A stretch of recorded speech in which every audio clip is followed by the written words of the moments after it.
The morning started like most others in Hong Kong's Central District. Gray clouds hanging low, glass towers reflecting a tired city waking up for another day of business. Inside one of those towers, on the 27th floor, Stephen Lau, a 36-year-old finance operations manager, was already at his desk before 9 a.m.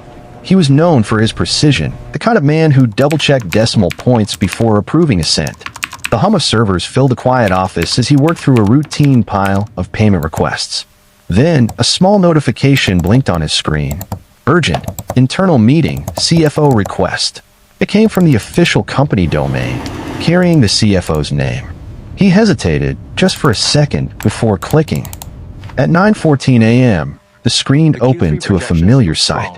The CFO, two directors, and a legal advisor appeared on camera, their faces framed by the soft office light. The CFO spoke firmly. A confidential fund transfer for an upcoming acquisition needed to be executed immediately. Stephen's instincts told him it was urgent, but legitimate. He reviewed the documents, verified the numbers, and completed the transfer before the meeting ended. He leaned back, relieved. Another task off the list, or so he thought. The weekend passed quietly. The gray clouds had lifted, and the city buzzed again with its usual rhythm. By 9 a.m., the finance department was alive with the sound of keyboards and the low hum of printers. The officer, still feeling a quiet pride from Friday's task, opened his inbox to find a new email marked urgent, clarification needed. It was from the CFO. But the tone felt different. When the daily finance call began, the CFO's face appeared on screen, the real one this time. She looked confused. "Which transfer are you talking about?" she asked. The room fell silent. The finance officer froze, certain he'd misheard. He quickly opened the confirmation slips, the meeting summary, the file he had saved, but none of them matched any record in the company's system. IT was called in within the hour. They checked the logs, searched the platform, reviewed the invites. There was no trace of any meeting on February 3rd. No link, no recording, no record. By 11 a.m., the panic had spread to the top floor. The CFO ordered an immediate freeze on all pending transfers and contacted law enforcement. What looked like a small scheduling confusion now smelled like something else entirely, a digital ghost that had walked straight through the company's security walls. By Tuesday morning, the company's Hong Kong office no longer felt like a workplace. It felt like a crime scene. Cybersecurity experts arrived with encrypted drives and silent focus.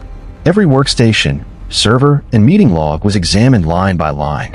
The finance officer sat through hours of questioning.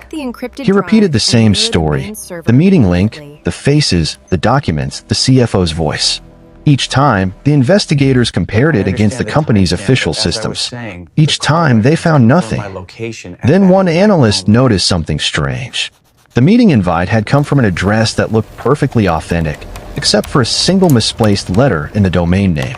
It was almost invisible. The platform used for the video call wasn't their usual one either. It was a replica, a mirrored version of the company's internal conferencing software, down to the same logo animation, same interface, same tone and notification pings. Network traces showed the data had been routed through multiple international servers before disappearing entirely. Whoever had built it knew corporate systems inside out. When they replayed the small screen recording the finance officer had saved, no one spoke for a while. The faces looked real. The voices sounded flawless. One investigator leaned closer to the screen and whispered, "This isn't just a hack. This is a performance." For days later, the investigators had their first real breakthrough. Digital forensics teams in London and Singapore confirmed the impossible. The people in the recorded meeting weren't people at all.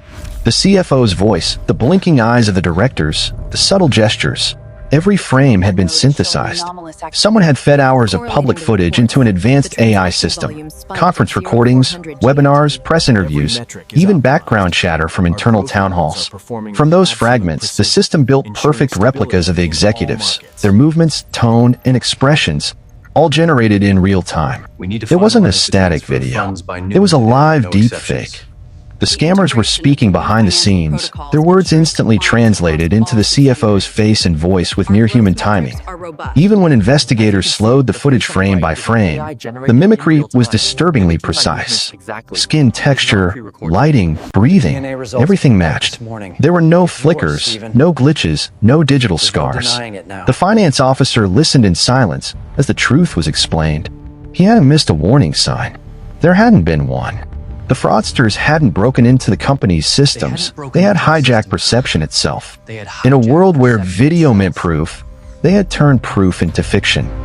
The story spread faster than the investigation itself.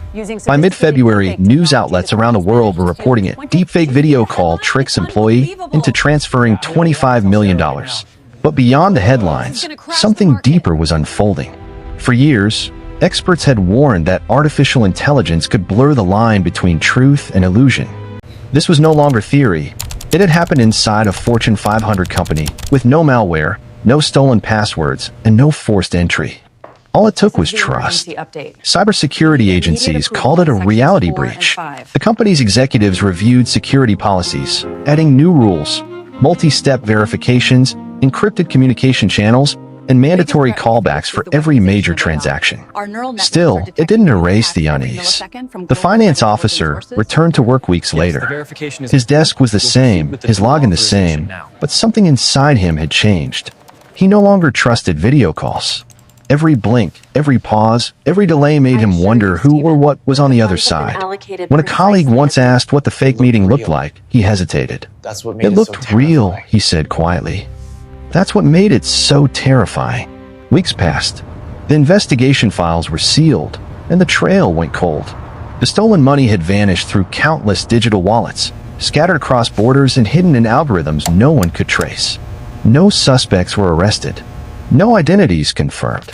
Just fragments of data like ghost footprints on a frozen screen. But in boardrooms around the world, the story became a warning, a case study whispered in cybersecurity circles.